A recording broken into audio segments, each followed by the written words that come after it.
ऐश्वर्या की रूह में अब सिर्फ बदला और नफरत जिंदा थी।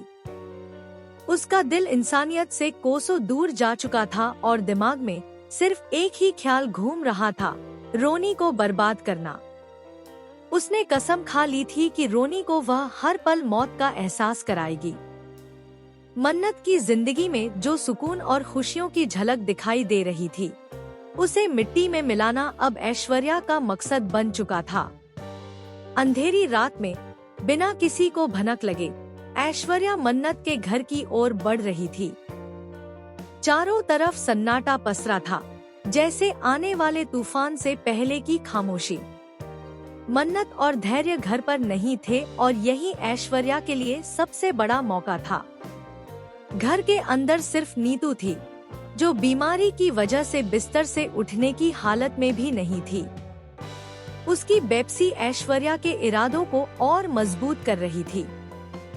जैसे ही ऐश्वर्या ने घर के अंदर कदम रखा, उसके जूतों की आहट पूरे घर में डर पैदा कर रही थी।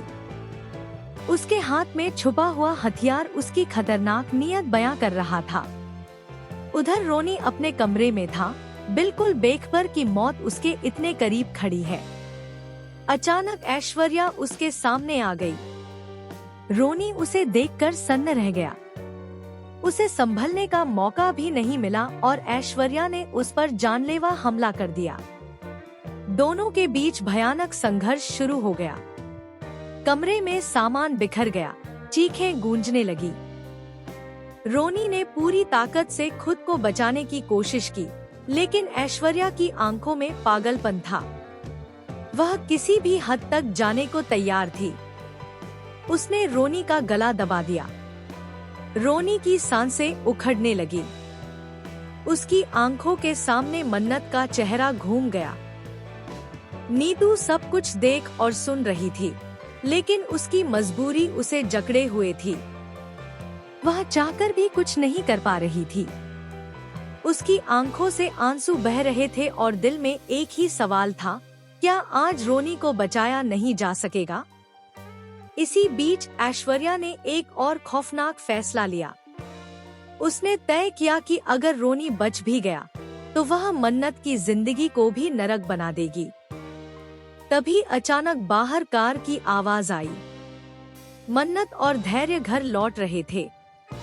ऐश्वर्या के चेहरे पर एक पल के लिए घबराहट आई, लेकिन अगले ही पल उसकी आंखों में और ज्यादा जहर भर गया। रोनी जमीन पर गिर चुका था। उसकी सांसें बहुत धीमी हो गई थी। उसने आखिरी ताकत जुटाकर मन्नत का नाम लेने की कोशिश की। ऐश्वर्या को लगा कि अब सब खत्म हो चुका है। उसने जीत की सांस ली, लेकिन तभी कहानी ने करवट ली। नीतू ने पूरी हिम्मत जुटाकर जमीन पर पड़ा एक शोपीस गिरा दिया। आवाज सुनकर ऐश्वर्या पलटी। उसी पल रोनी ने खुद को थोड़ा खिसकाया। ऐश्वर्या को यह देखकर गुस्सा आ गया। उसने हथियार उठाया, लेकिन तभी दरवाजा खुल गया। मन्नत और धैर्य घर के अंदर घुस चुके थे। सामने का नजारा देखकर मन्नत की चीख निकल गई। रोनी खून से लथपथ जमीन पर पड़ा था और ऐश्वर्या उसके सामने खड़ी थी।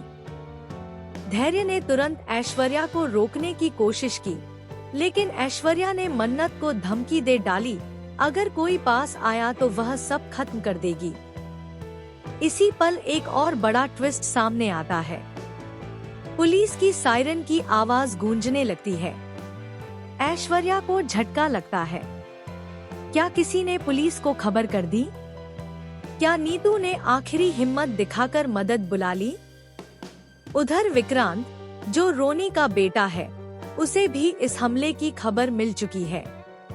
वह गुस्से और दर्द में वहां पहुंचने के लिए निकल चुका है। अब सवाल यह है, क्या रोनी की सांसें थम जाएंगी या वक्त पर इलाज मिल जाएगा? क्या ऐश्वर्या अपने अपराध से बच पाएगी या उसका सच सबके सामने आ जाएगा? दोस्तों, आने वाले एपिसोड्स में आपको देखने को मिलेगा जबरदस्त ड्रामा, चौंकाने वाले खुलासे और ऐसे ट्विस्ट जो आपकी सांसें रोक देंगे।